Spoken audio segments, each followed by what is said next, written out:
بسم اللہ الرحمن الرحیم۔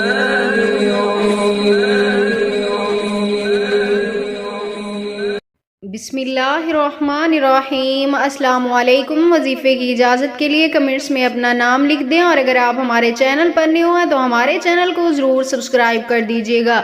آج جو میں آپ کی خدمت میں وظیفہ لے کر آئی ہوں، یہ گھر میں برکت کے حوالے سے مجرب عمل ہے۔ اگر گھر کی عورت یہ ایک کام کر لے کھانا بناتے ہوئے، تو اس عورت کے گھر میں کبھی بھی غربت نہیں آتی۔ اگر آپ کے گھر میں بھی غربت ہے، مال و دولت کی کمی ہے، پیسے کی کمی ہے، یا پھر رزق کی فراوانی نہیں ہے، یعنی آپ تنگ دستی کا شکار ہیں، فکر و فاقہ ہے، تو گھر کی عورت کھانا بناتے ہوئے یہ ایک عمل کر لیا کرے۔ انشاءاللہ تعالی آپ کے گھر میں کبھی بھی غربت نہیں آئے گی۔ اللہ پاک آپ کے گھر میں اس عمل کی برکت سے بے پناہ رزق عطا فرمائیں گے۔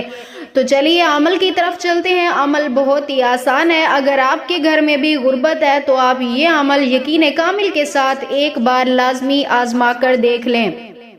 عمل کیا ہے کہ جب عورت کھانا بنانے لگے، کوئی بھی عورت، ماں ہے، بیوی ہے، بہن ہے، بیٹی ہے، جو بھی عورت روٹی بنا رہی ہے، وہ روٹی بناتے ہوئے سب سے پہلے بسم اللہ پڑھا کرے، اس کے بعد سر پہ دوپٹہ لازمی رکھا کرے۔ اس کے بعد جب دوسرا پیڑا اٹھائیں، ایک روٹی بنا لیں، اس کے بعد جب دوسرا پیڑا اٹھائیں، اس پیڑے کو بناتے ہوئے اور اس کی روٹی بناتے ہوئے اس وقت تک گھر کی عورت اس الفاظ کا ورد کرتی رہے، المغنیو المغنیو، اس الفاظ کا ورد کرتے ہوئے یہ روٹی بنائے، اور اس سوچ کے ساتھ یہ روٹی بنائے کہ یہ روٹی خود نہیں کھائیں گے، کسی مانگنے والے کو کھلائیں گے، یعنی کسی محتاج کو، کسی انسان کو صدقہ دیں گے وہ روٹی بنا کر۔ انشاءاللہ تعالی جب آپ یہ کام کریں گے، یعنی صدقہ دینا شروع کریں گے ایک روٹی کا، تو آپ کے گھر میں اللہ پاک رزق کی فراوانی پیدا فرما دیں گے۔